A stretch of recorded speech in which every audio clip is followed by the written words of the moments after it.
Maka pada hari ini agenda kita akan membuat yang namanya keyakinan. Tempat dan itu cempaka. Cempaka. Oke ya. Untuk hari ini, ya, tanya nih, bagaimana kabar kalian hari ini? Semuanya pada sehat semua? Nah, kemudian, apakah anak-anak itu tadi berangkatnya tepat waktu? Tidak ada yang terlambat ya? Alhamdulillah. Itu menunjukkan bahwa kalian semua adalah siswa-siswi yang disiplin. Nah, oke, kemudian sebelum memulai acara hari ini, kita akan coba sekarang berdiri dulu. Acara biar semangat kita nyanyi dulu. Siap nanti mengikuti gerakan yang ada ya.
Dalam pembuatan atau penyusunan keyakinan kelas itu ada tujuannya. Tujuannya apa sih? Yaitu kalian bisa melihat di depan ini anak-anak, yaitu agar dengan keyakinan kelas semua murid-murid Pak Guru itu akan tumbuh motivasi dari dalam, namanya intrinsik. Motivasi dari dalam itu disebut intrinsik karena tumbuh dari dalam, dari diri sendiri, bukan karena nanti akan diberi hadiah. Itu namanya ekstrinsik, dari luar. Nanti kalau kamu melanggar keyakinan kelas atau aturan kelas, nanti dapat hukuman. Itu faktor dari luar. Tapi kalau dari dalam, itu benar-benar akan meyakini bahwa aturan itu atau keyakinan itu memang sangat penting untuk kita semua. Tujuannya supaya tumbuh motivasi dari diri kalian semua. Kemudian ini ada pertanyaan. Coba kalian kan depan. Ada dua pertanyaan. Yang pertama, mengapa kita memiliki peraturan tentang penggunaan helm pada saat mengendarai kendaraan bermotor? Misalnya penggunaan helm supaya apa? Untuk apa? Amanah. Terus kita lihat coba ya. Kita lihat jawabannya nih. Keamanan, keselamatan, atau keamanan? Untuk keamanan atau keselamatan para pengguna kendaraan. Bagus, Sultan. Pertanyaan kedua, anak-anak, perhatikan. Mengapa saat pandemi dulu kita memiliki peraturan tentang penggunaan masker dan mencuci tangan setiap saat? Gunanya untuk apa? Bagus. Kita lihat jawabannya ya. Ini untuk kesehatan. Terus anak-anak Peter. Keselamatan dan kesehatan inilah yang disebut dengan keyakinan. Bukan hanya sekedar peraturan, pakailah masker, tapi kalian tidak tahu maksudnya apa, untuk apa sih pakai masker. Nah, ternyata ada nilai kebajikan tersebut yang terkandung dalam suatu peraturan. Keselamatan, kesehatan ini merupakan nilai-nilai kebajikan, nilai kebaikan. Nilai kebajikan. Nah, ya sekarang kita lihat pengertian keyakinan kelasnya dulu. Keyakinan kelas merupakan, coba dibaca bareng-bareng.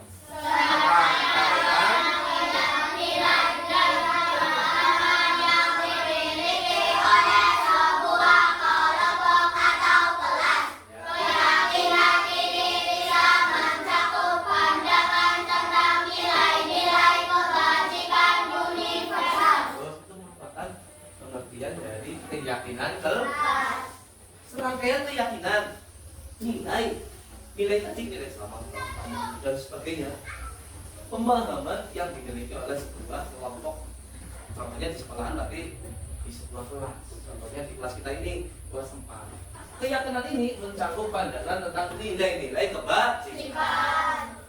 Tadi contohnya sudah dua, ada kesehatan, ada keselamatan. Sebenarnya nilai-nilai kebajikan universal itu apa lebih yang utama dalam dunia pendidikan kita, yaitu pendidikan di Indonesia, itu adalah lagu tadi, yaitu nilai-nilai kebajikan yang ada pada profil pelajar Pancasila. Beriman dan bertakwa pada Tuhan Yang Esa dan berakhlak mulia 1, 2, berkebinekaan global, 3, gotong royong, 4, mandiri, 5, kreatif, 6, bermanfaat, sesuai dengan lagu tadi. Itu nilai kebajikan. Nilai kebajikan yang lain bisa Pak Guru rekap dari beberapa prosedur, dari beberapa sumber, itu ada banyak sekali sebenarnya. Contoh ini nilai kebajikan yang Pak Guru tampilkan, ada toleransi, ada rasa hormat, ada integritas, ada mandiri, ada menghargai, ada disiplin, peduli, keingintahuan, kreativitas, kerjasama, percaya diri, dan tanggung. Sebenarnya masih ada lagi, tetapi mungkin inilah yang utama yang perlu ditanamkan kepada anak-anak pelajar sekolah dasar ataupun sekolah yang lain di seluruh Indonesia. Dari nilai-nilai kebajikan ini, ayolah kita memilih 6 saja. Kita akan memilih nilai kebajikan 6 saja. Coba dari yang tadi, ini, ya, coba kalian pilih 6 yang kalian anggap penting untuk diterapkan di kelas 4. Coba apa saja? Coba apa saja, nanti Pak Guru ketik nih. 1 apa? 1 apa? Ayo siapa yang kalian pilih apa? Rasa hormat? Dapat Guru tuliskan. Soalnya memang rasa hormat itu yang utama. Kita harus menghormati orang. Tulis penelitian. Sekarang memilih dulu, memilih untuk menjadikan kesepakatan bersama. Rasa hormat setuju? Nomor 1 setuju? Setuju. Coba yang lain selain rasa hormat apa? Disiplin. Disiplin? Pak Guru tulis di sini ya. Pak Guru tulis langsung saja di sini.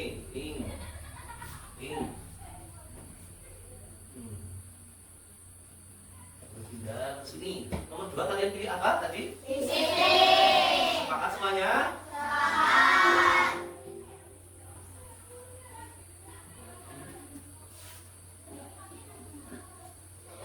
Disiplin. Selain disiplin apa lagi yang kalian inginkan untuk dijadikan ini? Jujur.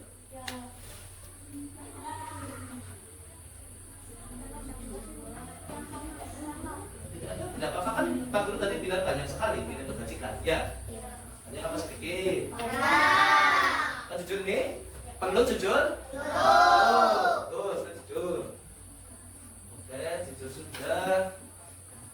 Saya tambah sedikit. Ini juga sudah. Coba apa lagi yang kalian inginkan menjadi keyakinan di kelas 4 ini? Anak-anak mandiri? Setuju semua? Setuju. Mandiri. Tadi ada ya, di lagu juga ada mandiri. Mandiri. Nah. Apa lagi setelah ini? Tanggung jawab.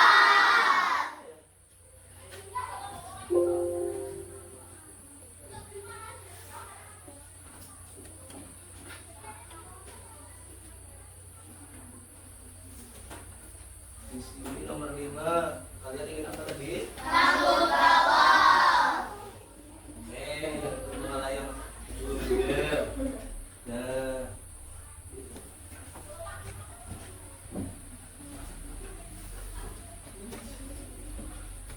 mandiri. Oh, sudah mandiri sudah ya. Tanggung jawab. Oke, itu lagi anak-anak. Ada 6. Kan di sini ada 6 kelompok, ya kan? Coba apa lagi? Kalian tinggal berdiri. Oke.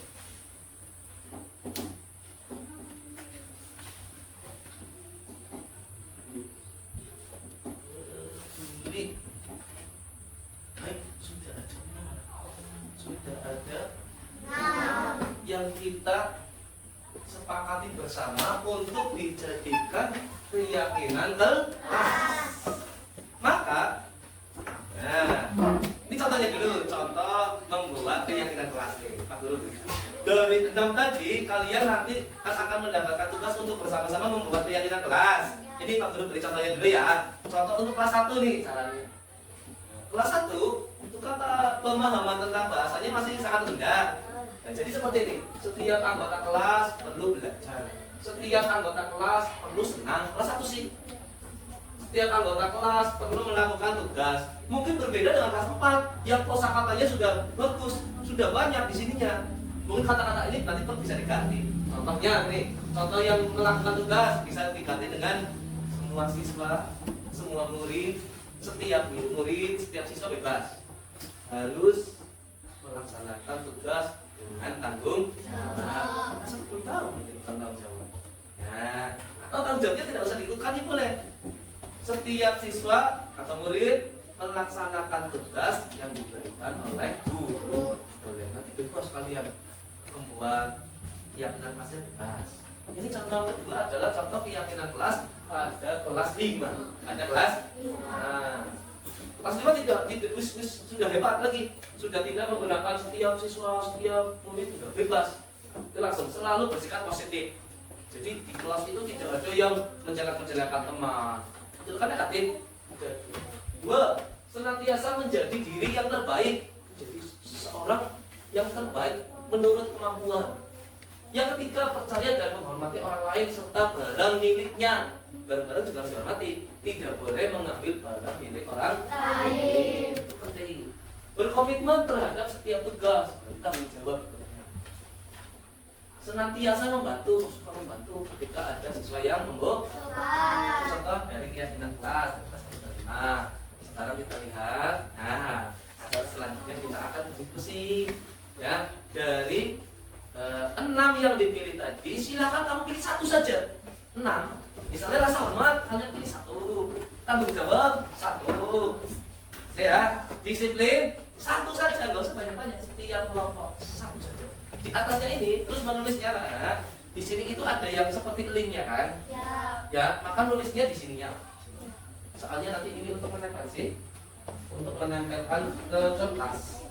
Tempel. Oke. Yang pertama kalian pilih warna apa saja bebas. Apa kita samakan apa nggak usah?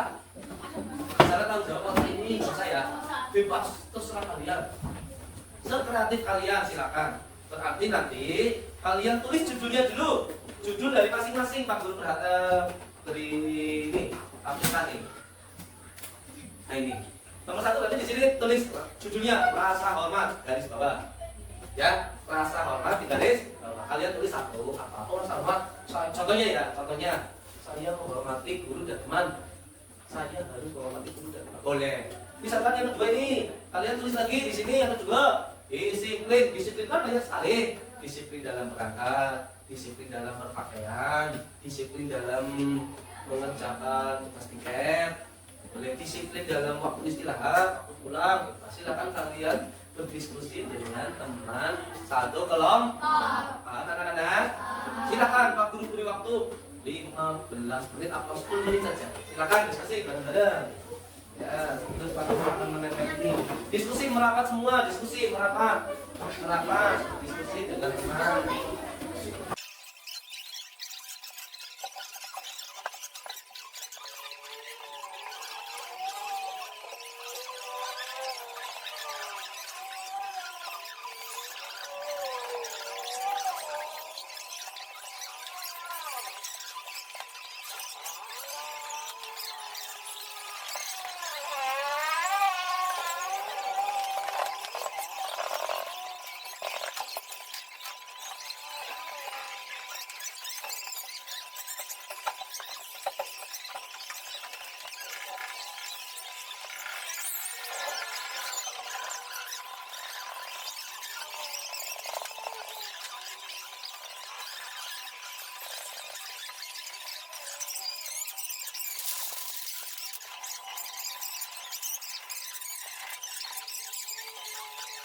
Sekarang kelompok 5 akan memaparkan hasil diskusi mereka. Jadi tepuk tangan dulu untuk kelompok 5.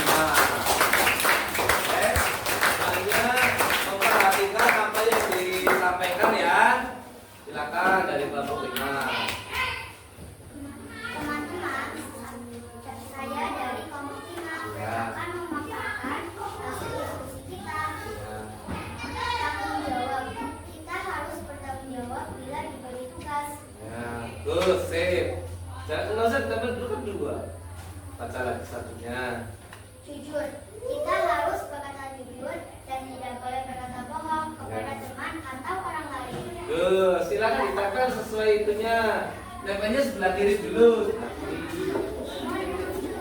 Tuh, dilihat tempelnya, Cak. Dilihat yang atas, betul, atas. Ya, bagus.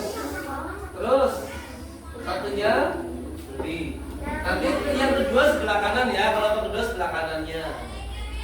Silakan dibacakan untuk yang lain. Dibaca baju sama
Teman-teman, kami dari kelompok 2 akan memaparkan hasil diskusi kami. Ya. Disiplin berangkat tanpa Bagus, silakan ditempel. Lanjut. tanggung jawab kita harus melaksanakan tugas kita. Bagus, sip. Tidak mencontoh dalam mengerjakan tugas. Betul, tidak mencontek diri mandiri, mengerjakan secara mandiri. Ya, selamat. Sudah teman. Ya, bagus, silakan ditempel. Ya. Semua, itu tepuk tangan untuk kelompok kedua. Dan untuk semua kelompok yang sudah membuat keyakinan untuk kelas kita. Sekarang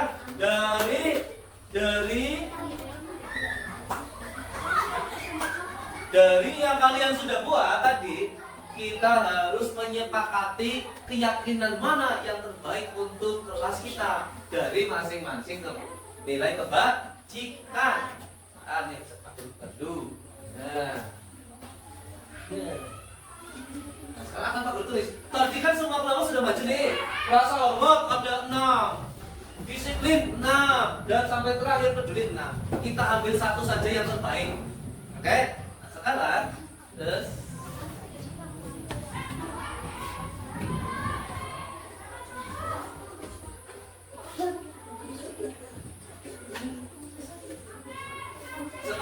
kalian lihat di situ ada banyak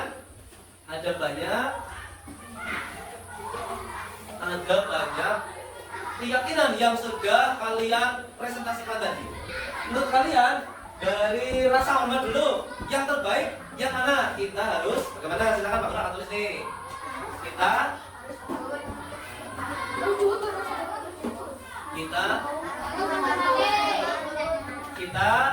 harus menghormati apa? Guru dan ini yang semuanya hampir sama ya anak-anak ya. Tadi ada yang hanya teman atau gurunya tidak ada. Nah, inilah yang terbaik. Kemudian Pak Guru besarkan dulu ininya.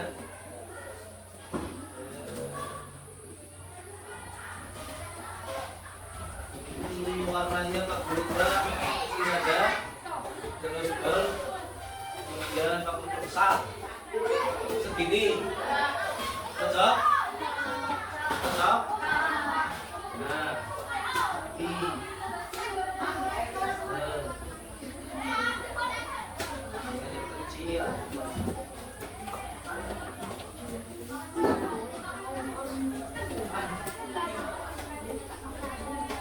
Untuk yang kedua anak-anak, coba kalian lihat yang kedua.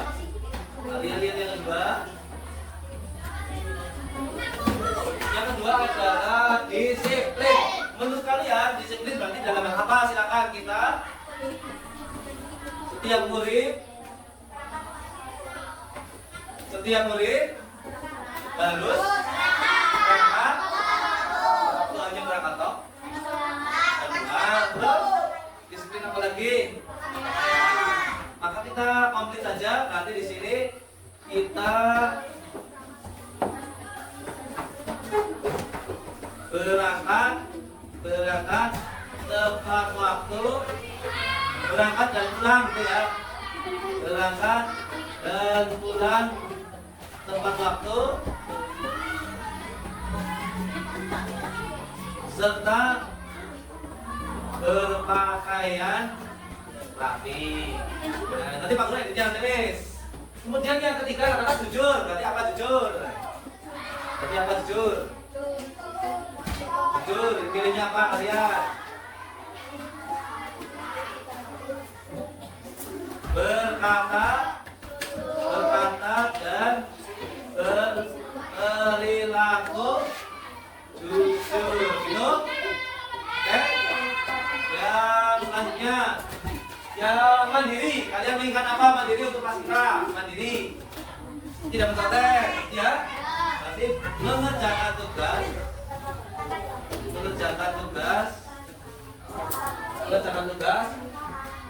tanpa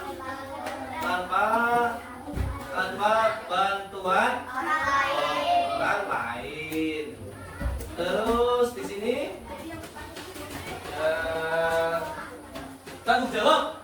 Nah, tanggung jawab dalam apa ini? Melaksanakan tugas. Kita tulis. Nanti melaksanakan.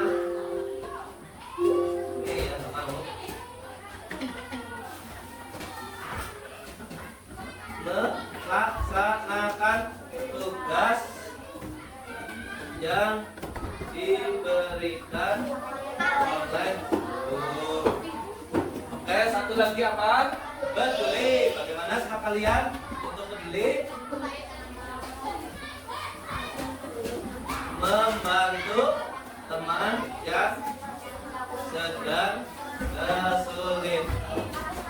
Baik, sudah ada keyakinan kelas 4 dari SD Negeri Cempaka 3 yang sudah kita yakini sepakati secara bersama. Nah, nanti besok akan Pak Guru cetak, Pak Guru akan tempel di papan pengumuman, ya, di papan pengumuman. Nanti kalian bisa melihat itu adalah hasil karya siswa-siswi kelas 4 yang harus kalian pahami dan pedomani bersama supaya kalian selalu menjadi pelajar yang mandiri, yang hebat, yang mempunyai rasa hormat, yang disiplin, yang jujur, bertanggung jawab dan peduli terhadap orang lain.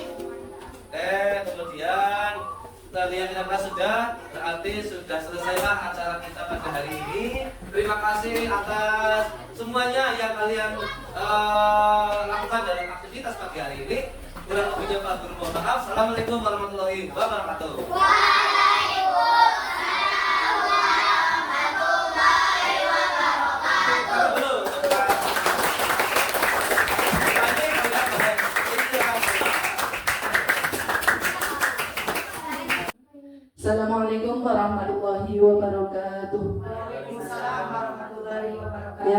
terhormat Ibu Kepala Sekolah SDN Cempaka 3, yang saya hormati Ibu-ibu dan Bapak Guru SDN Cempaka 3. Pertama-tama marilah kita panjatkan puji syukur kehadirat Allah Subhanahu wa Ta'ala, sehingga pada hari ini kita dapat melaksanakan kegiatan diseminasi budaya positif oleh CGP Angkatan 10 dari SDN Cempaka 3, yaitu Bapak Agus Supriyanto SPD.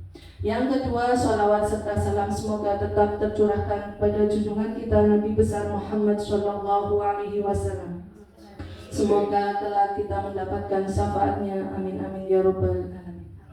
Saya sebagai pembawa acara akan membacakan susunan acara kegiatan diseminasi budaya positif. Yang pertama yaitu acara pembukaan, yang kedua sambutan, yang ketiga inti, dan yang keempat acara lain-lain, dan terakhir yaitu acara penutup. Marilah kita buka acara pada hari ini dengan pembacaan basmalah bersama-sama. Bismillahirrahmanirrahim.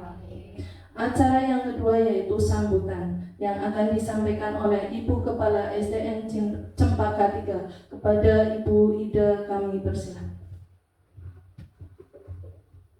Assalamualaikum warahmatullahi wabarakatuh. Waalaikumsalam warahmatullahi wabarakatuh.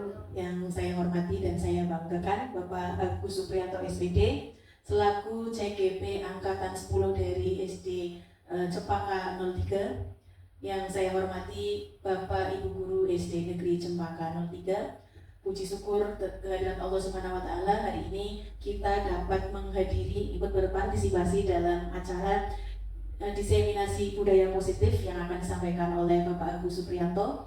Salawat dan salam semoga tercurahkan kepada junjungan kita Nabi Muhammad SAW beserta keluarga dan sahabatnya.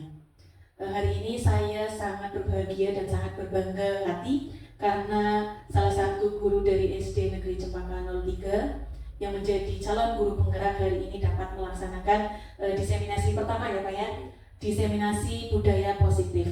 Monggo kita ikuti dengan semangat, dengan antusias, kita serap ilmunya bersama-sama. Karena berarti hari ini Pak Agus mulai menjalankan perannya sebagai seorang calon guru penggerak yang selain menjadi pemimpin pembelajaran dan mewujudkan kepemimpinan murid juga menjadi coach bagi guru lainnya. Kebetulan kita juga punya komunitas belajar Kolapati, komunitas belajar SD Cempaka 03. Artinya kombel kita sudah punya beberapa coach. Hari ini ada tambahan yaitu Bapak Agus Supriyanto. Nah, Bapak Agus berarti nanti bisa mendorong kolaborasi di kolaborasi guru di SD Negeri Cempaka 03. Mari kita ikuti acara pada hari ini dengan semangat dan semoga hari ini ilmu baru yang berkaitan dengan tugas kita sebagai seorang guru dapat kita ambil hari ini menjadi ilmu baru dan dapat kita terapkan dalam tugas kita sebagai seorang guru. Demikian yang dapat saya sampaikan. Selamat melaksanakan kegiatan diseminasi bagus. Semoga hari ini lancar tanpa ada halangan apapun. Demikian, wabillahi taufiq wal hidayah. Wassalamualaikum warahmatullahi wabarakatuh. Waalaikumsalam warahmatullahi wabarakatuh. Terima kasih atas sambutannya. Acara berikutnya yaitu kegiatan inti yang akan disampaikan oleh Bapak Agus Supriyanto SPD. Kepadanya kami persilakan.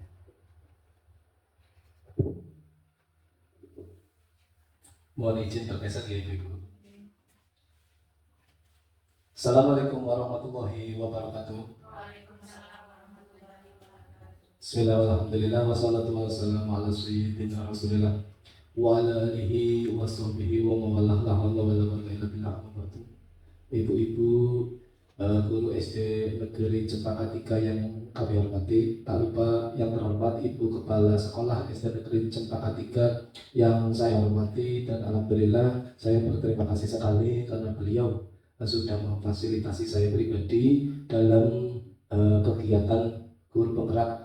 Di antaranya pada hari ini adalah agendanya ibu-ibu, ini adalah saya harus melakukan salah satu aksi nyata pada modul 1.4, yaitu ada kegiatan diseminasi atau penyebaran pemahaman dan penerapan pengalaman mengenai budaya positif. Nah, terutama pada modul ini diharapkan seluruh CGP itu tujuannya adalah modul ini itu setelah dipelajari harus disebarkan ke teman-teman guru supaya mereka yang belum mengikuti program guru penggerak pun dapat memperoleh ilmunya. Nah, jadi pada modul 1.4 ini ada yang namanya budaya positif.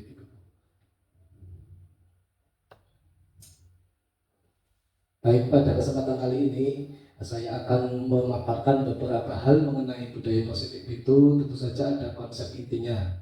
Saya buat ada 8 konsep inti dalam kegiatan pada siang hari ini, yaitu yang pertama adalah perubahan paradigma belajar. Yang kedua ada disiplin positif. Ketiga ada nilai-nilai kebajikan. Yang keempat adalah kebutuhan dasar manusia. Kemudian yang kelima motivasi perilaku manusia. Yang keenam posisi kontrol guru. Ketujuh keyakinan kelas. Dan yang terakhir nanti yang paling utama ini puncaknya, ini yang menjadi perhatian khusus bagi saya pribadi dan semoga juga nanti bisa menjadi sesuatu hal yang bermanfaat bagi panjenengan semua, yaitu mengenai segitiga restitusi. Ibu-ibu yang saya hormati, yang pertama adalah pembelajaran paradigma baru. Program guru penggerak ini itu adalah bertujuan untuk paling tidak ada perubahan pada para pendidik kita semua sebagai guru ya, itu berusaha merubah paradigma yang selama ini berjalan lama ini menjadi paradigma baru. Maksudnya apa dengan paradigma yang lama? Contoh, paradigma yang lama itu pembelajaran secara teacher center. Kita harus mengubahnya dengan pembelajaran ke student center misalkan. Jadi guru itu bukan lagi menjadi pusat utama dalam pembelajaran, tetapi kegiatannya merujuk kepada siswa. Dalam hal mengajar, guru juga harus memperhatikan kebutuhan murid, gitu.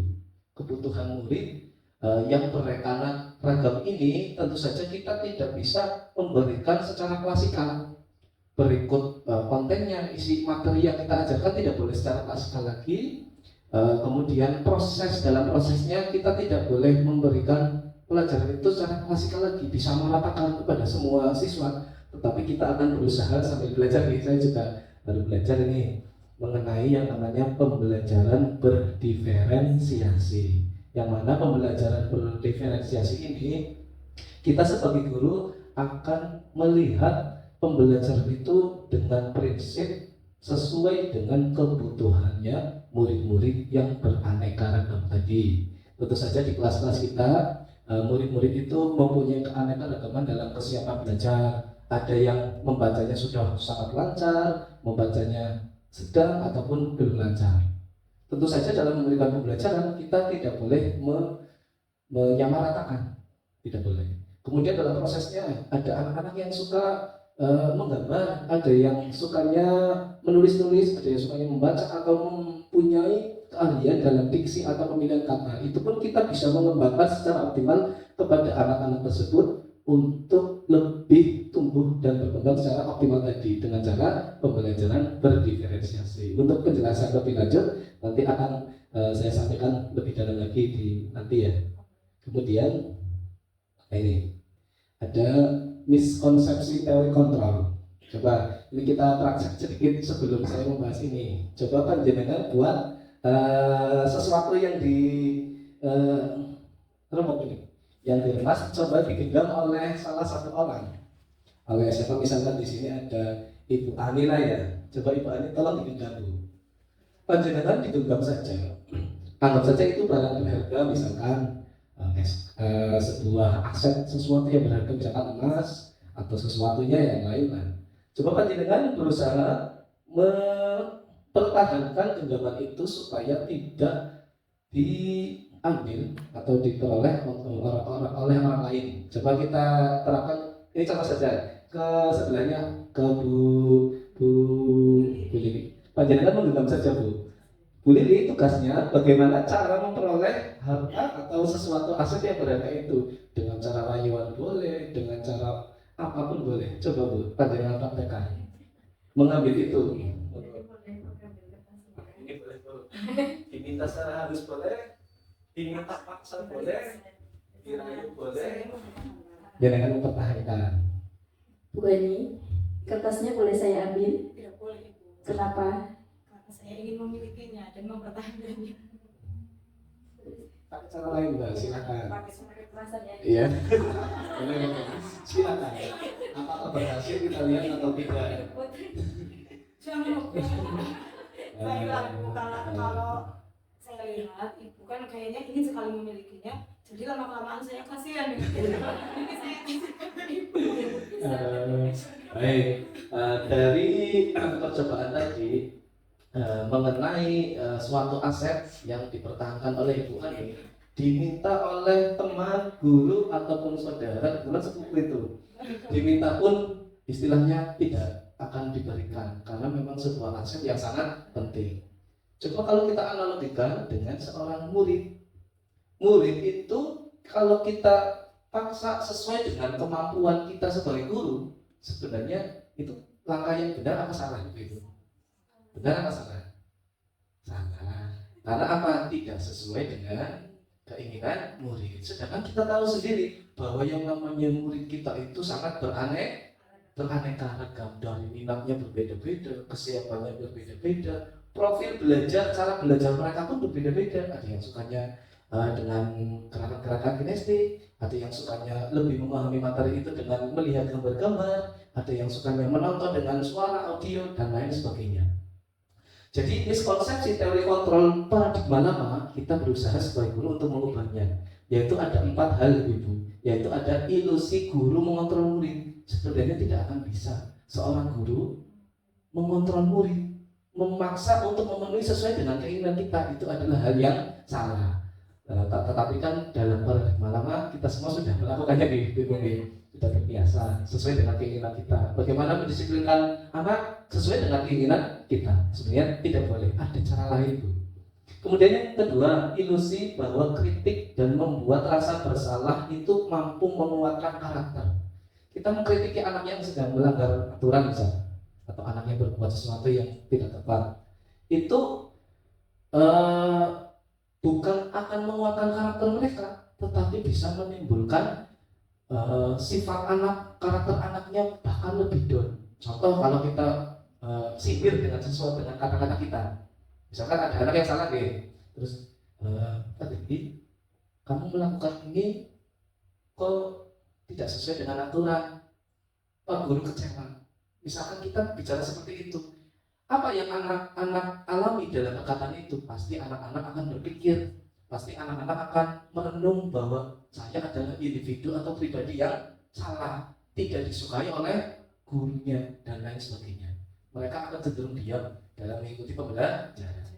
Itu miskonsepsi lagi. Kemudian yang ketiga ada ilusi bahwa semua penguatan positif itu efektif dan bermanfaat. Nah, ini ilusi lagi. Sebenarnya tidak selamanya tepat Bu. Contoh kita memberikan suatu apresiasi atau penghargaan kepada anak-anak. Anak-anak secara sepintas kan semangat dalam mengerjakan tugas ataupun memperoleh prestasi, semangat dan pasti semangat, tapi akan berjalan pada jangka waktu tertentu. Ketika suatu saat kita sebagai orang tua saja kepada anak kita, nah kalau kamu nanti peringkat 1, Bapak akan memberikan hadiah. Ternyata pas semester tersebut peringkat 2 akan diberi hadiah nomor enggak, dan kita akan memaksakan anak kita itu untuk memperoleh prestasi yang terbaik.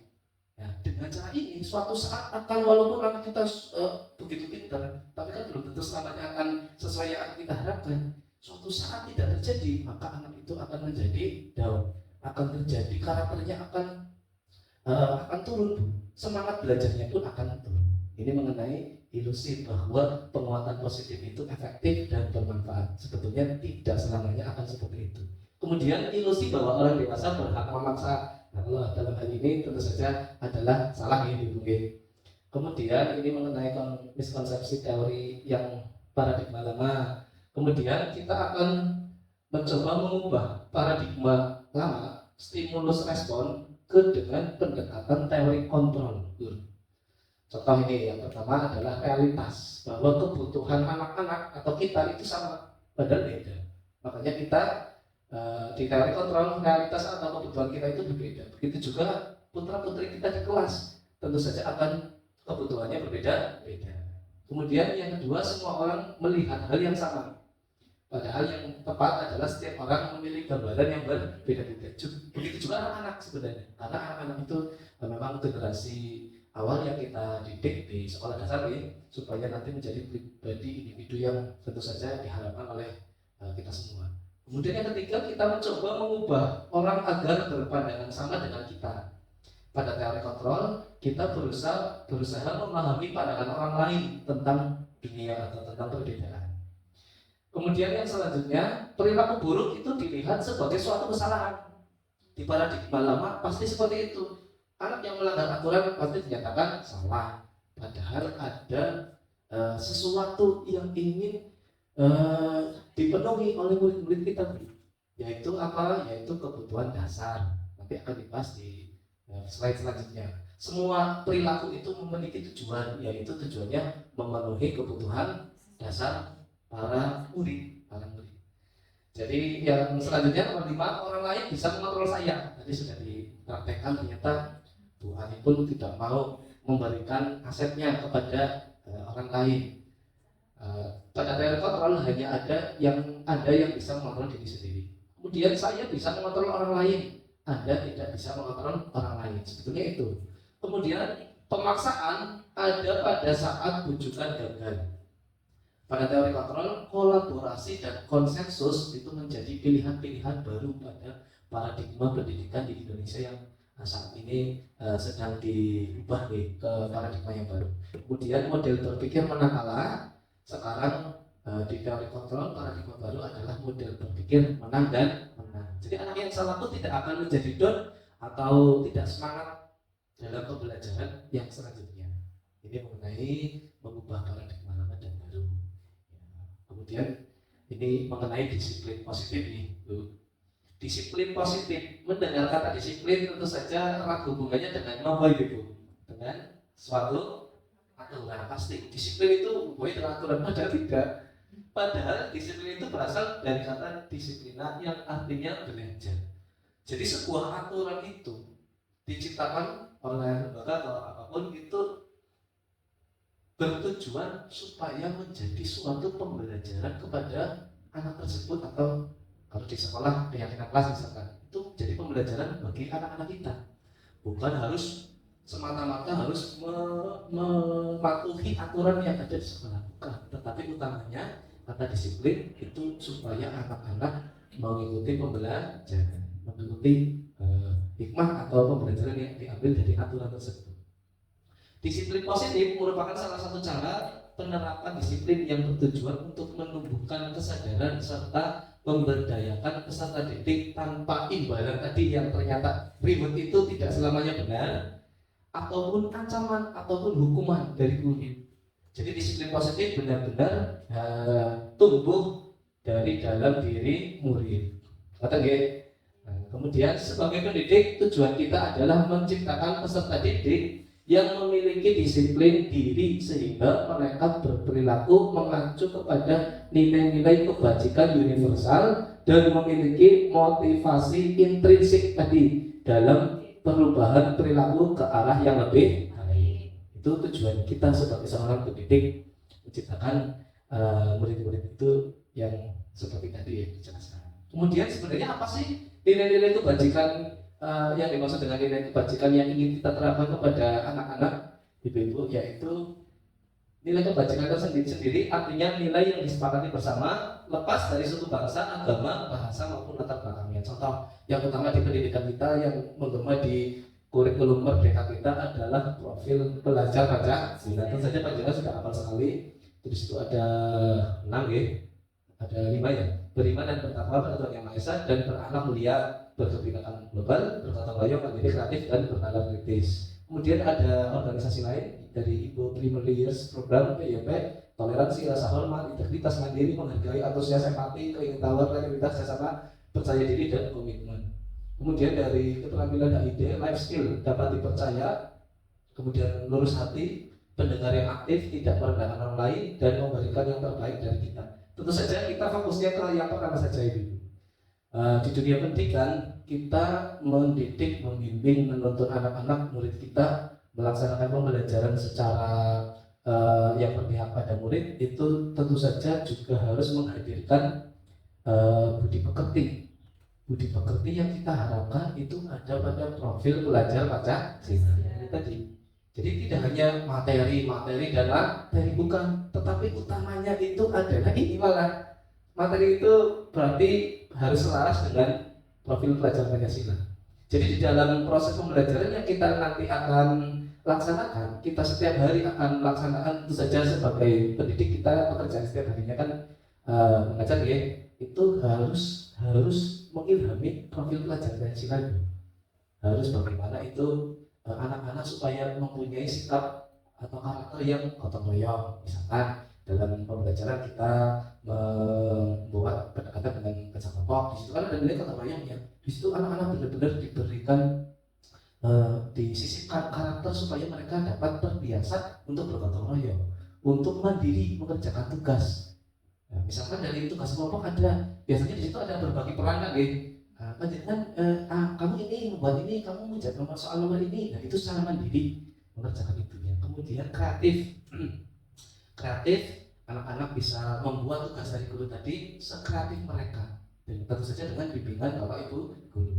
Dan yang terakhir, bernalar kritis, mempunyai nalar yang kritis. Anak-anak juga tanggap, peduli dengan lingkungan. Contoh, kelasnya kotor, harus punya nalar yang kritis. Kalau kotor harusnya diapakan? Tidak usah disuruh, mereka sudah bisa berjalan sendiri untuk membersihkan lingkungan kelas mereka. Ini yang diharapkan dari tujuan pendidikan nasional, Bu. Jadi bukan kita mengajar itu, mungkin saya juga belum benar ya, paling tidak ilmu ini kita harus bisa meresapi, memahami, dan nanti mengimplementasikan di kelas-kelas kita nih, supaya anak-anak mendapatkan pembelajaran yang bermakna.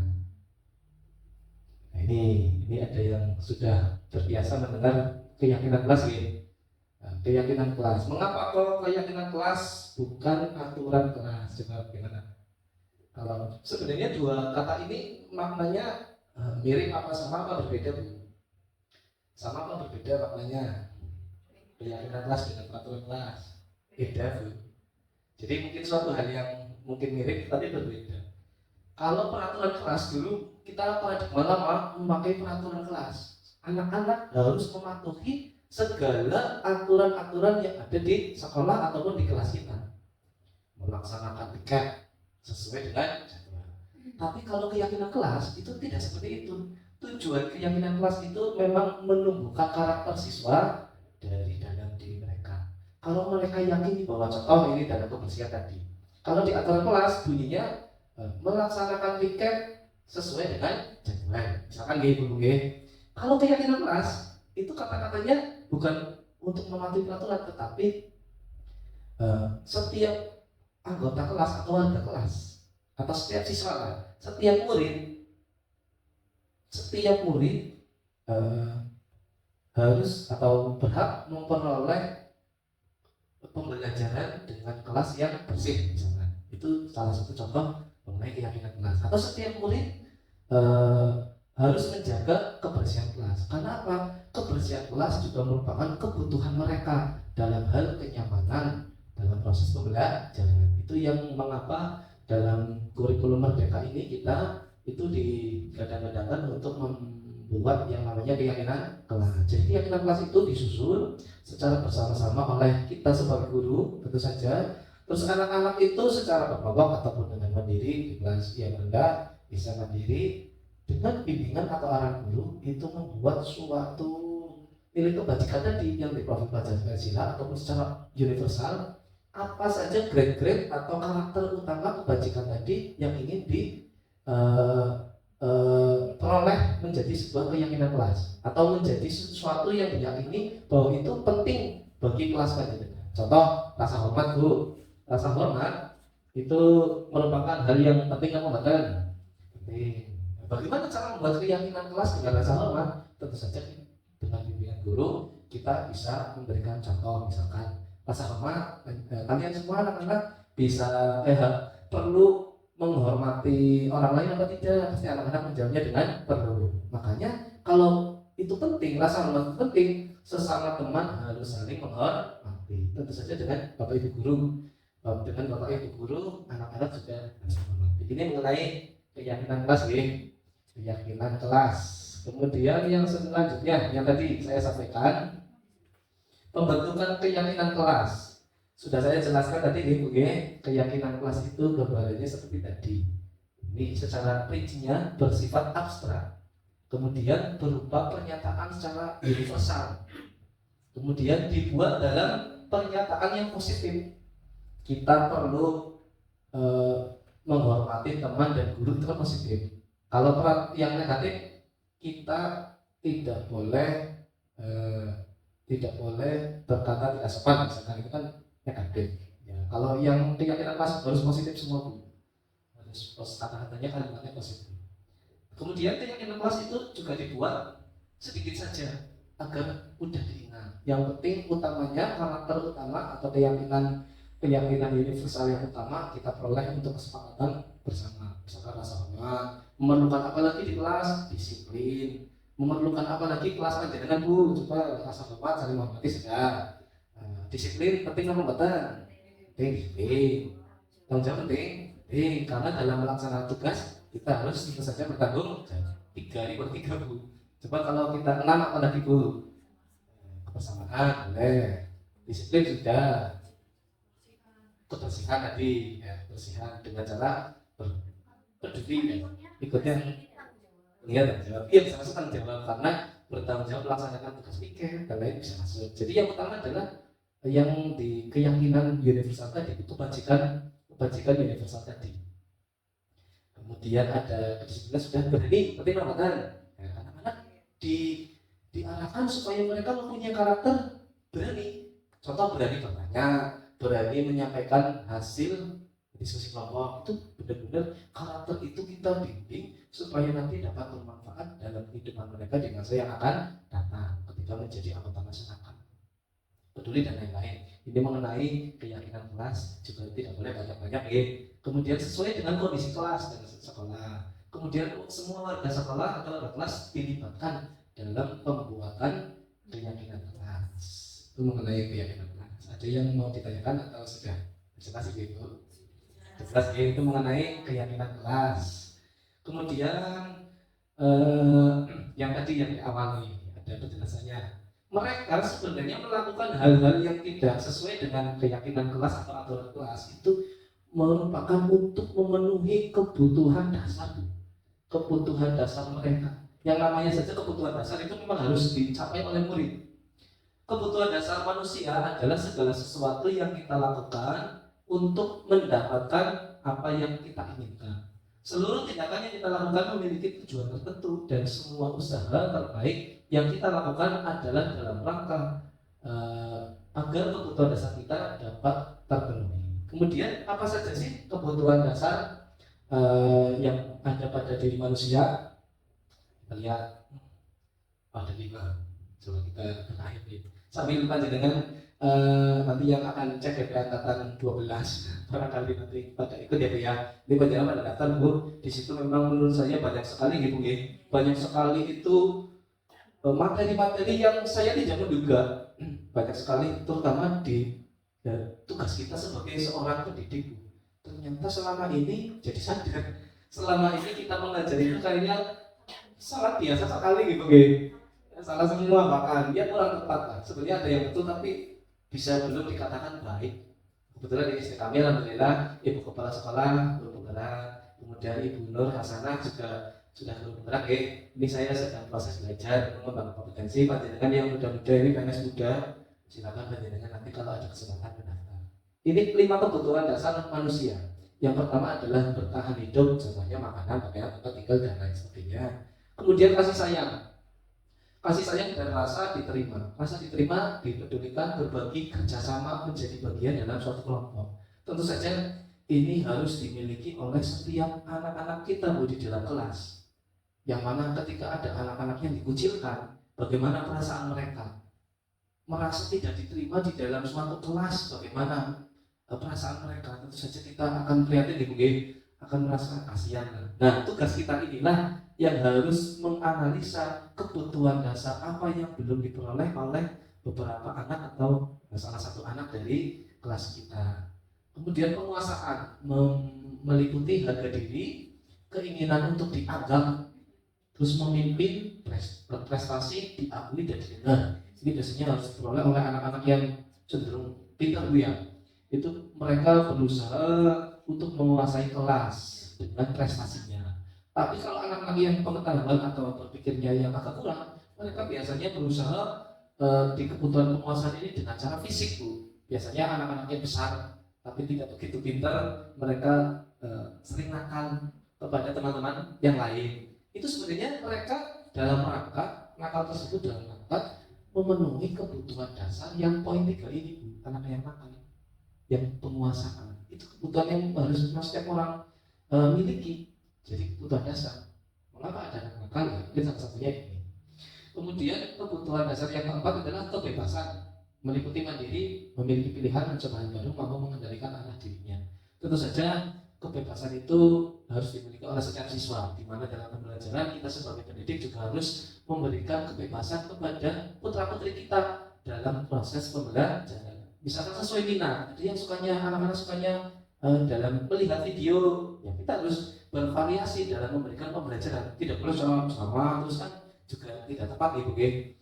Ada anak-anak yang sukanya menggambar. Memang anak itu tidak begitu minat kalau gurunya ceramah atau tapi anak tersebut karena suka gambar, minatnya dalam hal bentuk gambar. Itu kalau diberikan sebuah gambar dalam memahami materi, itu anak tersebut bisa menjadi lebih semangat dalam belajarnya juga ada.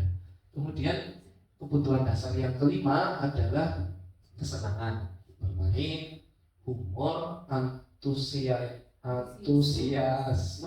dan tertawa dan lain-lain. Tentu saja yang kelima ini hampir semuanya diperlihatkan oleh anak-anak kita karena kita mengajar di tingkat yang paling dasar gitu ya. Di tingkat sekolah dasar itu memang dunianya anak-anak sedang bermain. Kalau kita pembelajarannya yang kurang bermain, ini anak-anak nanti jadi boring. Hanya materi pelajaran itu tentu saja kurang tepat nih. Kemudian yang selanjutnya ada motivasi perilaku manusia. Motivasi perilaku manusia untuk menjadi orang yang mereka inginkan dan menghargai diri sendiri dengan nilai yang mereka percaya itu membutuhkan proses. Biasanya mereka mempunyai tujuan tertentu. Apakah untuk menghindari kenyamanan atau ketidaknyamanan atau hukuman, contoh panjenengan atau kita sebagai guru, kita itu berangkatnya berusaha tepat waktu, itu sebenarnya untuk apa? Apa menghindari hukuman dari kepala sekolah? Atau yang kedua, untuk mendapatkan penghargaan. Bu Vina berangkatnya pagi, jadi senang misalnya. Sebenarnya bukan itu yang diharapkan, tetapi semua perilaku kita, termasuk perilaku murid utamanya, itu kita disuruh sebagai pendidik untuk mengarahkan mereka untuk belajar menghargai diri sendiri. Anak tersebut mereka harus disiplin belakang, disiplin pulang, kemudian mereka menghargai orang lain, mereka belajar mandiri dan sebagainya. Itu supaya tumbuh motivasi intrinsik bagi mereka. Dan saya kalian di samping itu, sebab ini akan lama, silakan panjenengan sambil minum ataupun makan snack boleh. Ini sambil saya memberikan pemahaman penjelasan ya Bu ya. Ini tadi motivasi perilaku murid itu diharapkan harus tumbuh dari diri sendiri siswa, bukan untuk diberi penghargaan oleh gurunya, bukan untuk karena dihukum nanti kalau melanggar itu dihukum oleh gurunya dan lain sebagainya. Kemudian Bu, ini mengenai hukuman, konsekuensi dan restitusi. Nah ini mulai bagus nih dalam hal ini, mulai sesuatu dari kita nanti kelihatannya memperoleh ilmu dan apa yang kita lakukan banyak yang salah dalam pembelajaran yang kita lakukan. Ada perbedaan antara hukuman, konsekuensi dan restitusi. Mana yang paling bagus yang mana Bu? Tentu saja yang paling kanan itu ya. Pernah mendengar restitusi Bu? Nah ya, kalau juga kita kan ada ya. Tapi kan tidak semua guru melihat modul itu ya Bu. Ada yang sudah? Bu Ani ya? Nah, ini. Saya sebelum memperoleh modul 1.4 sudah melihat ibu kepala sekolah melakukan restitusi. Tapi saya belum kok membimbing siswa caranya seperti itu. Saya belum tahu nih.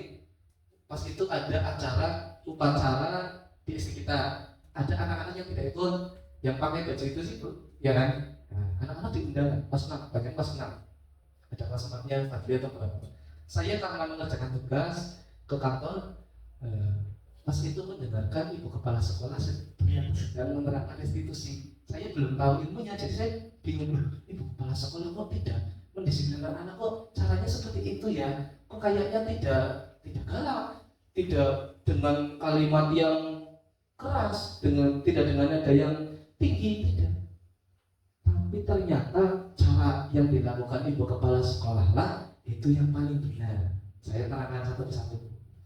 Perbedaannya hukuman, konsekuensi, dan restitusi. Yang pertama, hukuman itu jelas mulai sekarang sangat dilarang, Bu. Mulai dalam pembelajaran di paradigma baru itu mulai kita hilangkan, Ibu. Kita lihat ciri-cirinya, Bu. Hukuman itu tiba-tiba, tidak terencana. Murid tidak akan tahu apa yang akan terjadi. Kemudian bersifat satu arah, berupa hukuman atau fisik atau psikis. Ini yang paradigma lama sampai mungkin kemarin masih kita terapkan sebagai seorang pendidik. Misalkan ada anak yang terlambat sekolah dulu, sekarang tidak lagi. Dulu itu pasti akan memperoleh yang namanya hukuman.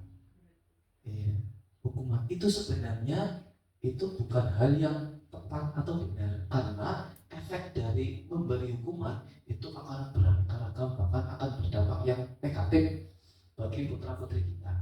Contoh hukuman seperti tadi, misalkan ada anak yang terlambat mengikuti upacara atau tidak berseragam dengan benar, maka anak tersebut setelah upacara selesai nanti kita hukum dengan cara misalkan hormat bendera selama 1 jam. Sebenarnya apa sih hormat bendera selama 1 jam? Apa hubungannya dengan anak yang salah tadi? Tidak memberikan efek apapun.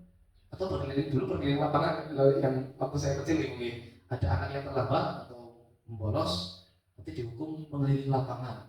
Tidak ada kaitannya dengan pembelajaran. Ini yang harus mulai sekarang di paradigma baru itu kita hilangkan, Ibu. Kedua, konsekuensi. Ini termasuk ada baiknya dan ada kurang baiknya, tapi tetap tergolong positif, Ibu. Termasuk positif. Konsekuensi itu terencana atau disepakati dengan sesuai peraturan. Misalkan tadi kita sudah membuat keyakinan kelas, nanti juga akan diikuti dengan konsekuensi jika melanggar keyakinan kelas tersebut. Konsekuensinya apa? Misalkan dari tindakan yang tidak yang melanggar keyakinan kelas. Yang kedua, karakteristiknya murid tetap dibuat tidak nyaman. Ketiga, sikap guru selalu memonitor murid. Contohnya, anak-anak ataupun sengaja ataupun tidak sengaja menyobek bukunya teman yang lain. Nah, kita kalau paradigma lama kan diberi hukuman anaknya, sekarang tidak, tapi dengan konsekuensi. Konsekuensinya apa? Nah, kita panggil, kita berikan dialog atau diskusi singkat kepada anak-anak. Kalau melanggar keyakinan kelas, konsekuensinya kalau misalkan merusak buku, ya konsekuensinya harus memberikan ganti kepada anak tersebut. Nah, inilah yang ketiga, yang puncaknya, Bu, yang sudah saya lihat di ibu kepala sekolah kita sebelum saya tahu ternyata malah yang benar. Saya menganggapnya kayak kurang tegas nih kepala sekolah baru, ternyata salah karena saya belum mencapai ke modul 1.4. Restitusi itu proses menciptakan kondisi bagi murid untuk memperbaiki kesalahannya. Kedua, proses kolaboratif yang mengajarkan murid untuk mencari solusi sendiri. Misalkan itu contohnya itu ya, nanti ada pemahaman lebih lanjut. Contoh, ada anak berkelahi, Bu, 2 jepret, ada yang laporan kan, Pak Guru itu ada yang berkelahi, tentu saja kita panggillah di kantor misalkan. Nah, itu jangan diberi hukuman, jangan salah, diberi langsung konsekuensinya salah, Bu. Kita tanya dulu ke anak tersebut, misalkan namanya si A dan B. Kenapa kamu tadi berkelahi? Memangnya ada alasan apa sih? Kita nadanya datar saja, Ibu. Datar saja, tidak boleh kenceng, tidak juga santai. anak-anak diberi ruang untuk diskusi, untuk berpikir. Yang A menjawab, Pak, saya bajunya lepas, misalkan kasih bajunya ditarik sama si B, ya saya marah Pak. Kemudian terjadilah dorong-dorongan, tidak sampai mukul misalkan. Yang B-nya bilang, Pak, yang A-nya mulai duluan misalkan, dengan cara mengejek orang tuanya misalkan. Nah, dari situ kita dapat berdiskusi lebih lanjut kepada kedua anak tersebut. Baik A, misalkan kamu mendorong B, menurut kamu itu benar atau salah. Nanti kan anak secara tidak langsung akan selalu menjawab berbagai pertanyaan yang kita arahkan supaya anak tersebut mengakui kesalahannya, tetapi mereka tidak merasa dihakimi, merasa dihakimi, tidak langsung diberi konsekuensi, enggak. Kalian katakan konsekuensi tidak. Karena mereka ternyata melakukan dua hal itu, dua anak itu mempunyai tujuan mereka. Contoh misalkan karena mereka menstabilkan identitas mereka dulu, karena tidak terima karena orang tuanya dijelek-jelek, tentu saja kan marah. Kita sebagai guru bisa memberikan tanggapan atau pernyataan, oh ya tentu saja kamu tidak mendorong itu mempunyai alasan. Kalau Pak Guru ada di posisi kamu pun, mungkin Pak Guru akan melakukan hal yang sama. Untung kamu tidak melakukan hal yang lebih, hanya mendorong, tidak sampai memberikan pukulan ataupun apapun yang berbuat yang lebih lagi. Tetapi kan tetap anak itu kita anggap supaya sadar tetap melakukan kesalahan, dan kita giring supaya kedua anak itu memperoleh solusi dari apa yang dilakukan kedua anak tersebut. Nanti untuk bagian restitusi ada di bagian terakhir, nanti akan dipaparkan lebih lanjut Bu. Jadi dari kesimpulan ini, hukuman, konsekuensi, dan restitusi mana yang paling tepat Bu? Restitusi. Contoh ini saya sambil bertanya nih, kalau guru memberikan pernyataan, silakan kamu karena tidak memakai seragam yang benar, kamu di luar membersihkan halaman kelas. Tapi untuk kebersihan itu termasuknya apa Bu? Termasuknya apa Bu? Termasuknya hukuman karena tidak ada hubungannya dengan baju, memakai seragam. Itu yang kita tidak boleh. Kalau masalah kebersihan tadi ada keyakinan kelas bahwa setiap anggota kelas harus menjaga kebersihan kelas. Dengan cara mungkin dengan cara menyampaikan. Jadi seperti itu sudah tidak boleh, kita hilangkanlah. Paling tidak konsekuensi, konsekuensi dan restitusi. Kalau ada anak tadi yang kasus tadi melepaskan dua kancing bajunya karena suatu perselisihan, caranya konsekuensinya apa Bu? Misalkan kancing bajunya lepas nih dua, gimana Bu? Solusinya apa Bu? Iya, dengan cara memperbaiki kancing baju yang lepas. Mungkin dengan bimbingan guru kan bisa diajari. Itu termasuk yang mana Bu? Termasuk yang konsekuensi bisa. Tapi kalau prosesnya dari yang tadi yang di awal itu masuknya ke restitusi. Jadi sebenarnya restitusi itu adalah penyempurnaan dari konsekuensi dengan cara melakukan dialog, diskusi, dan mencari solusi bersama-sama. Anak pasti tidak akan merasa memiliki dendam. Kalau hukuman kan bisa berakibat dengan tadi.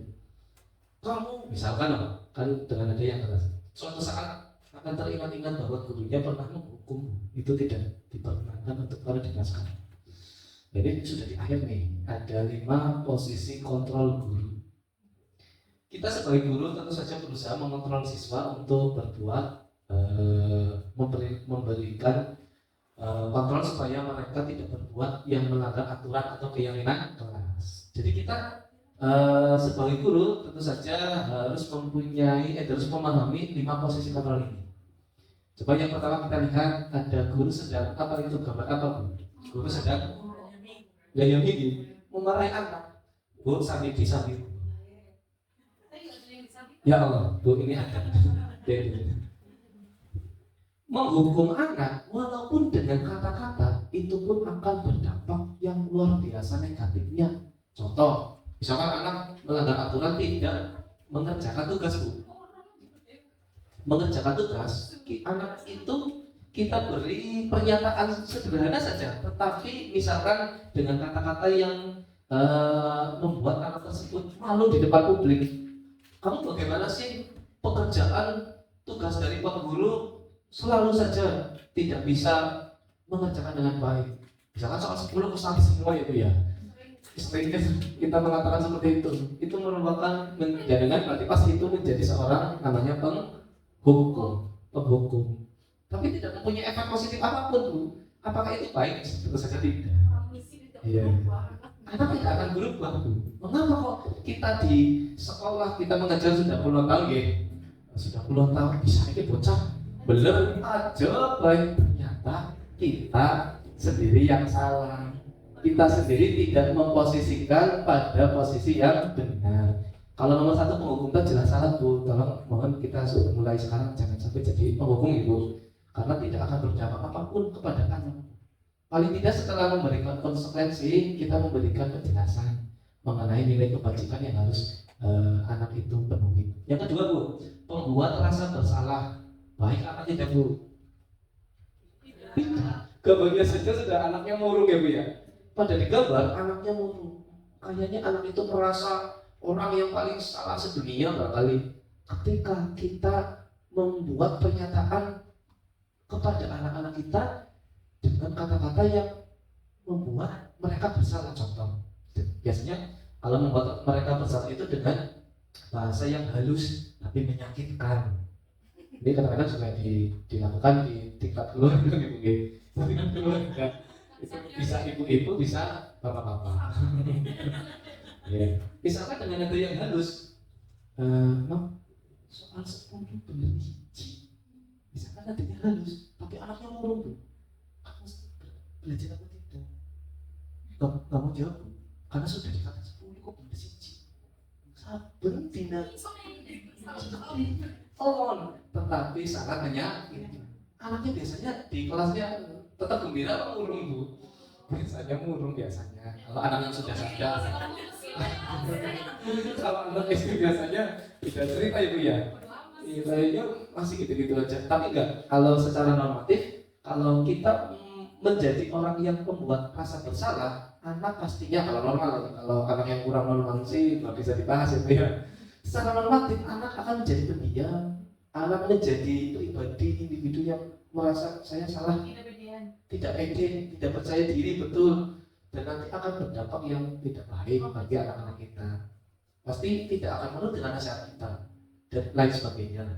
Itu yang kedua. Yang ketiga teman, mungkin ini sudah positif Bu sampai ke sana. Untuk yang ketiga adalah posisi kontrol guru sebagai teman. Ini sudah baik. Nah, biasanya sering kita lakukan ke anak itu mulai sekarang itu menjadi teman betul. Misalkan di mana Rian sudah mengerjakan PR atau belum. Rasanya seperti itu padahal kita tahu Rian ada laporan belum mengerjakan PR. Soal 10 sing wis digarap hanya 5-nya belum. Kita bertindak sebagai teman dengan bahasa mungkin dengan ada humorisnya misalnya. Emangnya kamu di rumah ngapain saja Rian? Kok sampai 5 soalnya belum dikerjakan? Anak tidak langsung down Bu. Tidak seperti kalau yang dihukum atau di membuat rasa bersalah, tidak, karena kita sudah menjadi seolah-olah teman mereka dengan bahasa yang teman. Pak Guru, kemarin saya banyak tugas, orang tua saya sakit, jadi kambingnya misalkan disuruh untuk bantu mencarikan apa namanya itu kambing ya. Di sini banyak yang itu memelihara kambing Bu. Banyak ya? Enggak ya? Enggak. Ya kalau kelas 6 biasanya udah besar bisa jadi. Misalkan kok alasannya seperti itu atau membantu orang tua dalam melakukan apapun, jadi tugasnya belum. Nah kita sebagai teman di sini tadi dengan bahasa yang humoris atau bahasa yang seperti teman. Tapi Brian mengerjakan PR itu kan tentu saja harus ya Mas ya. Kalau tidak mendapatkan tidak mengerjakan PR, nanti kamu nilainya jelek dan sebagainya. Nah kata-kata itu tadi termasuk dalam posisi kontrol sebagai teman. Teman sudah mulai positif dan boleh dilakukan. Yang keempat adalah posisi kontrol pemantau.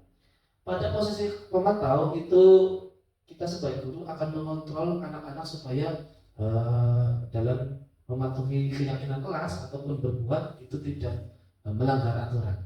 Jika terjadi aturan, kita bahasanya itu datar tetapi bukan sebagai teman lagi. Kita ada jarak antara murid dan guru.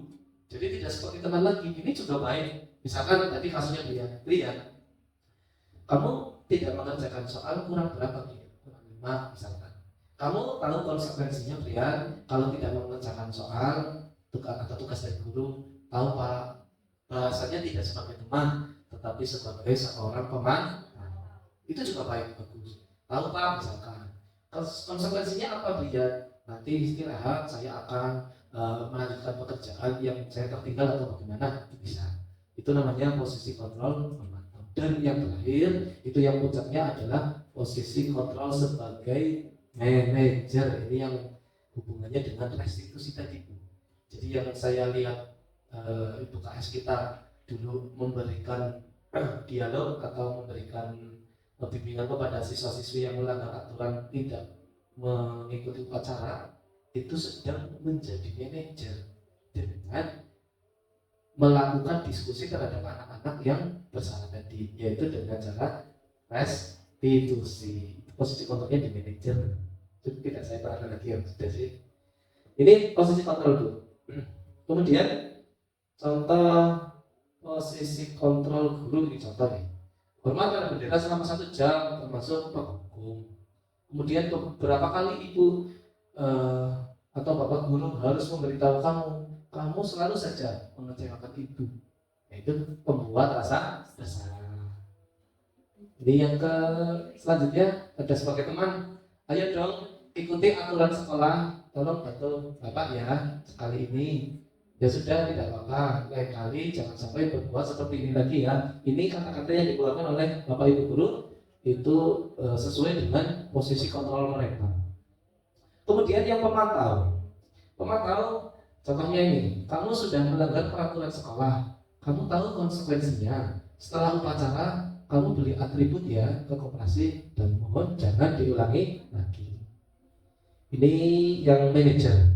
Apakah kamu tahu kesalahan kamu? Kira-kira bagaimana kamu memperbaiki masalah ini? Ini adalah posisi manajer. Kemudian ini pemahaman itu. Coba panjenengan bandeng itu menebak. Kalau kalimat keluar dari guru seperti itu, saya kecewa sekali dengan kamu. Itu maksudnya apa Bu? Coba Bu. Ya, saya kecewa. Mungkin nadanya enggak. Saya kecewa enggak ya? Dengan halus nih. Kalau kata-kata kan nanti bisa berbeda-beda pemahamannya. Ini berarti dibacanya halus. Saya kecewa sekali dengan kamu dan sebagainya. Ini termasuk membuat rasa bersalah. Tunggu, canggih, pintar. Ini yang kedua, kamu tidak pernah melakukannya. Kamu tidak pernah benar melakukannya. Setiap tugas kamu selalu saja salah. Soal 10 betulnya 2 lagi. Itu maksudnya mana? Maksudnya menghukum. Ya, kalau rasa bersalah tadi nadanya rendah. Kalau bersalah nada tinggi Bu. Kamu bagaimana sih?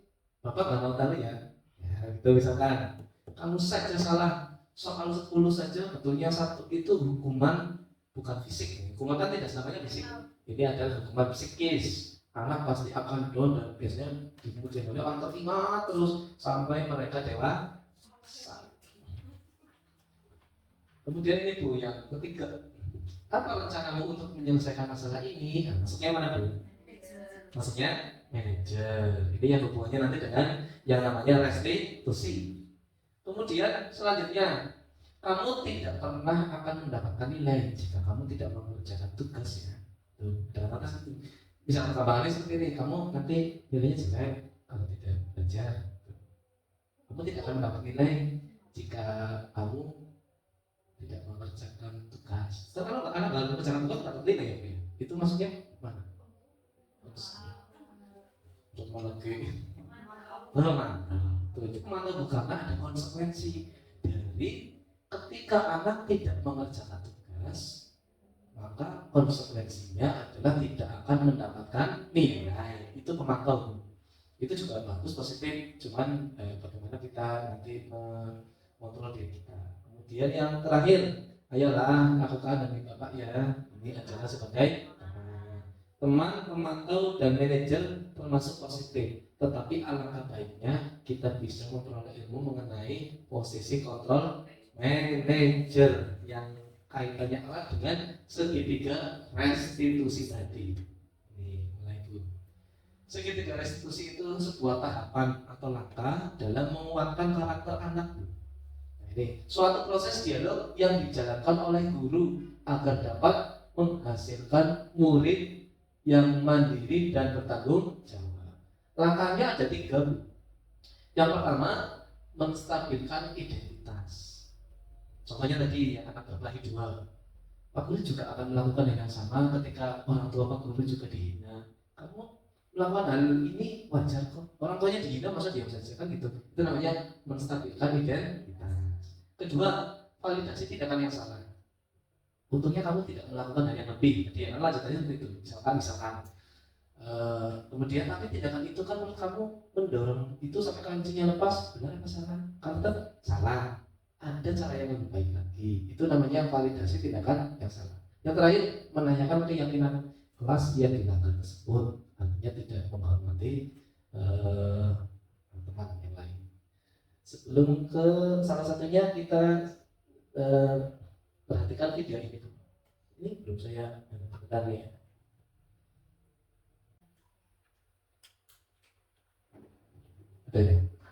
Adegan ini direkam secara terpisah dan menerapkan protokol kesehatan. Ini ada seorang guru.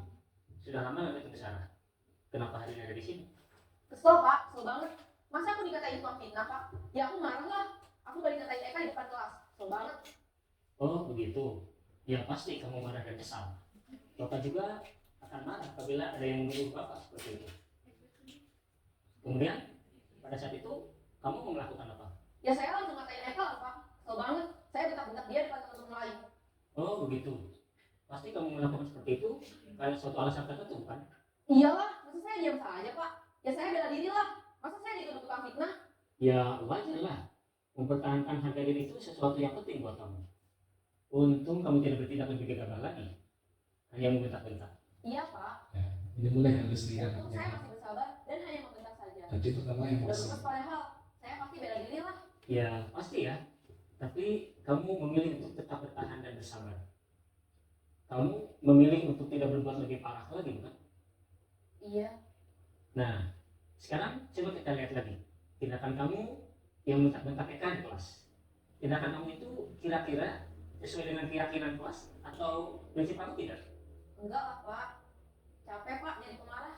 Jadi keyakinan atau prinsip mana yang kurang sesuai dengan keinginan kamu? Ya saya sebenarnya sangat menghargai orang lain. Mungkin saat itu saya menjadi emosi. Jadi tidak menunjukkan sikap itu. Kamu meyakini tidak? Menghargai orang lain itu penting buat kamu. Yakin lah pak. Iya, setuju. Kita harus saling menghargai.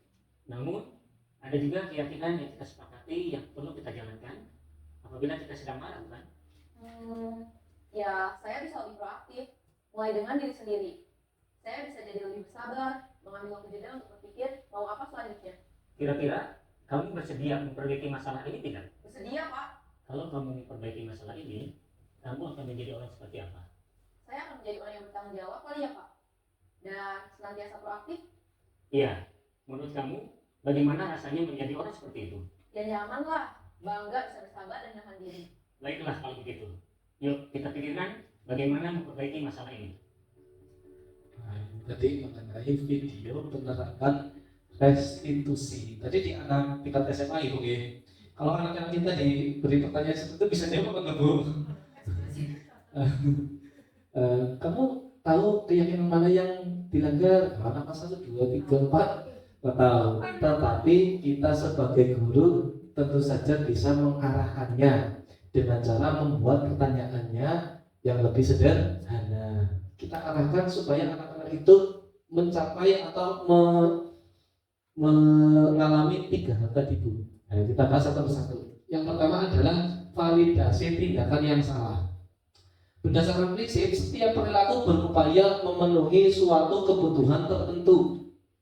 Nah, misalkan restitusi kan tidak hanya di SMA, untuk anak SD pun bisa. Tinggal kita bagaimana cara mengimplementasikannya. Ini contoh nih, kamu pasti punya alasan mengapa melakukan hal itu. Contoh kemarin ada kasus, ada anak yang berbuat menakut-nakuti dengan bantal ya, dengan bantal atau boneka supaya Sebenarnya iseng mereka, tapi tidak tahu itu hal yang salah. Akhirnya ada yang melaporkan teman yang lain bahwa si A malam-malam menakut-nakuti orang dengan bantal yang diberi kayu putih lah, misalkan seperti kosong-kosongan gitu ya. Kita bisa menerapkan kalimat-kalimat pertanyaan ini kepada anak tersebut. Jadi anak tersebut tidak langsung kita hukum, jangan. Tetapi kita berusaha menjadi manajer dengan cara melaksanakan restitusi. Yang pertama kita bisa, tadi kamu pasti punya alasan ya melakukan hal tersebut. Padahal kamu bisa melakukan hal yang lebih buruk lagi, tapi melakukan hal itu Pak Guru tidak mempermasalahkannya. Kamu patut bangga karena telah melindungi sesuatu yang penting pada video tadi, yang penting.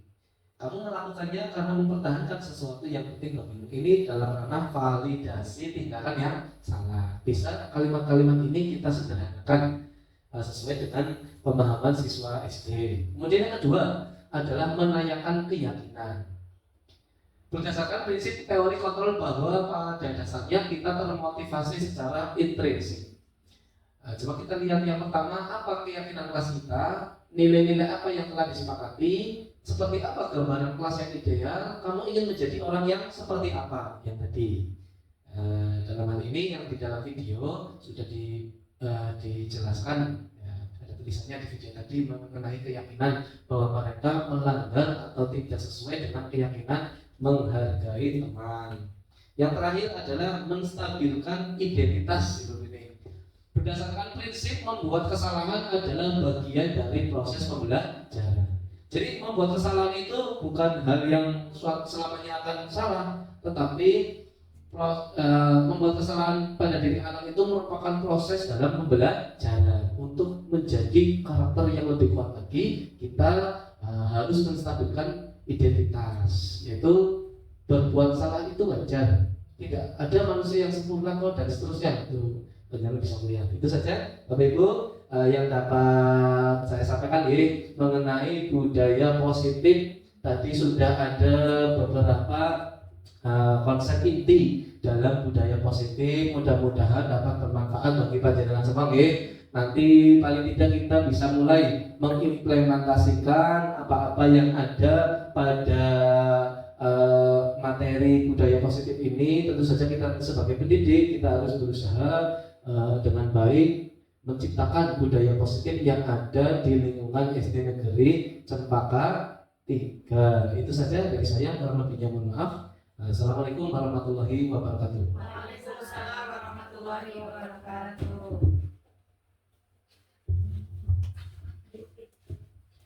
Terima kasih atas pemaparan dari Bapak Agus Supriyanto. Ini hal yang sangat bermanfaat bagi kita sebagai pendidik. Kita harus bisa introspeksi diri sebagai pendidik agar pembelajaran yang dilaksanakan itu bermanfaat bagi murid.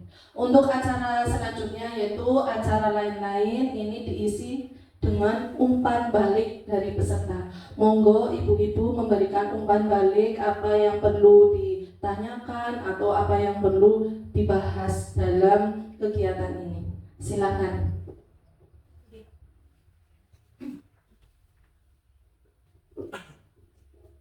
Terima kasih atas kesempatan yang diberikan. Saya sangat mengapresiasi tadi apa yang disampaikan oleh Pak Agus. Ini benar-benar membuka wawasan kita, wawasan baru untuk kita tentang budaya positif yang seharusnya diterapkan di sekolah. Bahwa suasana sekolah ataupun kelas yang kondusif itu ternyata terjadi karena warga sekolah itu menerapkan keyakinan positif yang diyakini bersama dalam melakukan tugas masing-masing di sekolah. Maka keyakinan positif itu perlu kita bentuk dulu. Monggo untuk setiap kelas membuat keyakinan positif, karena keyakinan positif itu memang perlu digali.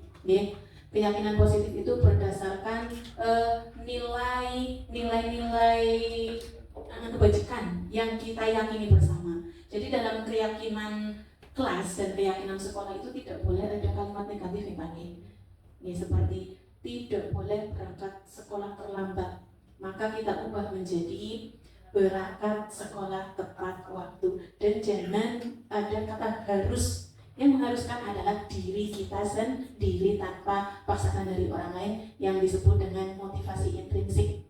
Dan posisi kontrol yang terbaik ternyata memang sebagai seorang manajer, misalnya tadi sudah dijelaskan, seorang manajer itu guru yang mampu menciptakan kondisi yang nyaman, yang membuat kita semua merasa nyaman, kemudian juga mampu memotivasi peserta didik kita untuk selalu menerapkan keyakinan positif di sekolah maupun di kelas, termasuk dalam ketika terjadi penyimpangan atau pelanggaran di sekolah, kita juga posisi kita harus sebagai seorang manajer. Tadi posisi kita, peran kita menjadi seorang manajer dengan melakukan segitiga restitusi. Mungkin dalam pikiran kita tadi kayak meta itu terlalu terlalu pelan, terlalu sabar, kayak meta orang bakalan berhasil.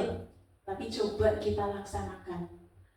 Kita berbalik kepada diri kita sendiri dulu waktu kecil, kayaknya ada 3 nyemi.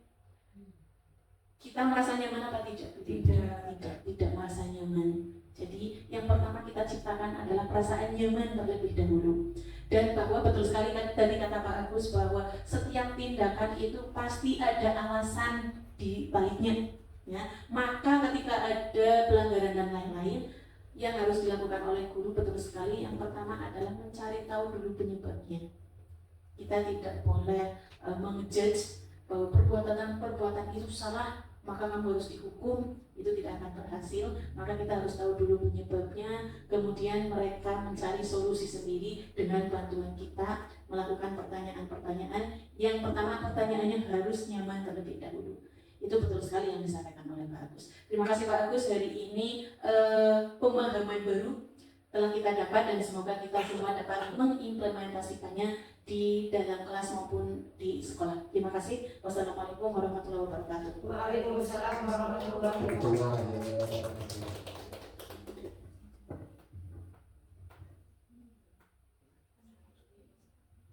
Baik, terima kasih atas tanggapan dari Ibu Nurul Hidayah mengenai pemaparan budaya positif yang telah kami sampaikan. Ya, mudah-mudahan apa yang diimpikan kita semua sebagai pendidik, seperti apa yang disampaikan oleh Ibu Nurul Hidayah, kepala sekolah kita, dapat kita sebagai guru dapat kita implementasikan sedikit demi sedikit, merubah paradigma lama menjadi paradigma baru yang notabene selama ini mungkin kita banyak kesalahan gitu ya. Nah, kita akan berusaha itu untuk mengimplementasikan di setiap kelas kami. Terima kasih atas tanggapan dari beliau. Barangkali ada tanggapan lain, monggo.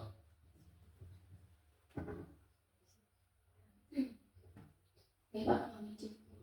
Ya, assalamualaikum warahmatullahi wabarakatuh. Warahmatullahi wabarakatuh. Ya, terima kasih atas waktunya.